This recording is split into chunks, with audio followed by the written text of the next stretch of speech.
the underlying issue was the demand for US to pay around $5.7 billion for US Mexico border wall. And every time it happens, there is definitely an impact on people who work for government.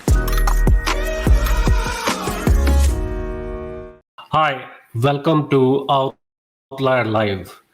So it's that time of the year. I am not talking about Halloween. I'm talking about looming government debt, looming government shutdown. So just like Halloween comes every year, the possibility of government shutdown, it comes to our door, try to haunt us every year. So let's dive into it. Let's try to understand what's going on, why it happens every year, and then we'll see what is the impact, what is the possible impact of government shutdown on the stock market. So let's start our conversation today. Okay, so you have Republicans, you have Democrats. One party supports certain bills, certain rights, certain issues, while the other party oppose, those issues. Every year, both parties see this time of the year when they have to sign off on, government spending and all of that.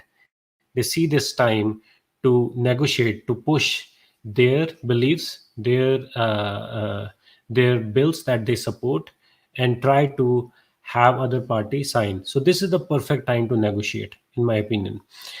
And the last government shutdown happened back in 2018, and it was around for 34 days.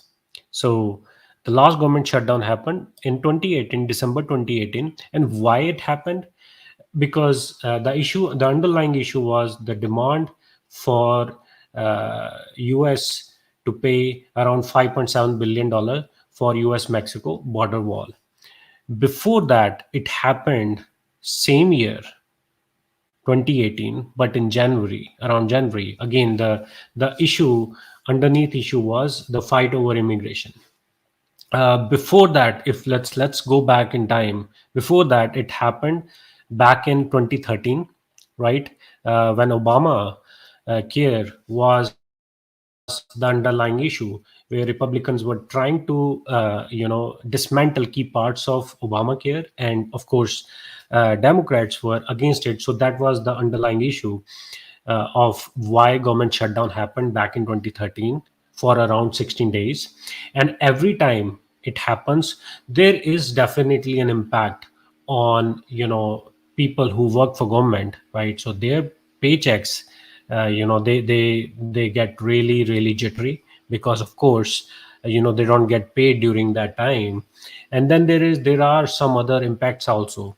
But let's try to understand what is the issue right now, right? And what is that underlying issue that we are looking into? So when I was going through some of these news here, I saw that there are like three key issues right now, of course. So one is around abortion access.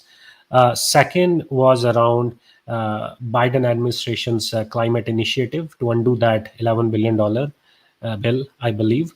And the third one was to resume construction of that US Mexico border wall. So right now the negotiations are happening. We do not know whether the government shutdown will happen again this year, but there is always a risk. So right now this topic is literally very hot right now, and we will know whether the government shutdown will actually happen, or both parties will come to a point, they will negotiate something, and they will avoid this government shutdown. Now let's talk about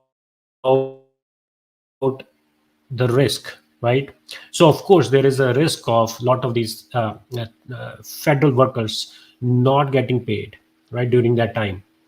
uh, but the biggest risk that I see is the US government credit rating, right? So if you remember, uh, a month and a half ago, Fitch downgraded US rating. So from Moody's, right? So I was reading about Moody's rating. So they are still at AAA, right, which is the highest rating that they can give to any institution, you know. But there is a risk that because if this government shutdown happen, that Moody may bring their rating down. We don't know yet. This is again, we will have to see. But that is the biggest risk that I see to the image of United States, because anybody who is, you know, buying US debt, I mean, they get jittery when these kind of events happen, right? So we need to make sure that, you know, at least the image of United States stays intact, and, you know, Moody doesn't downgrade US credit rating. So that means that uh, if possible, these kind of events should be avoided, right?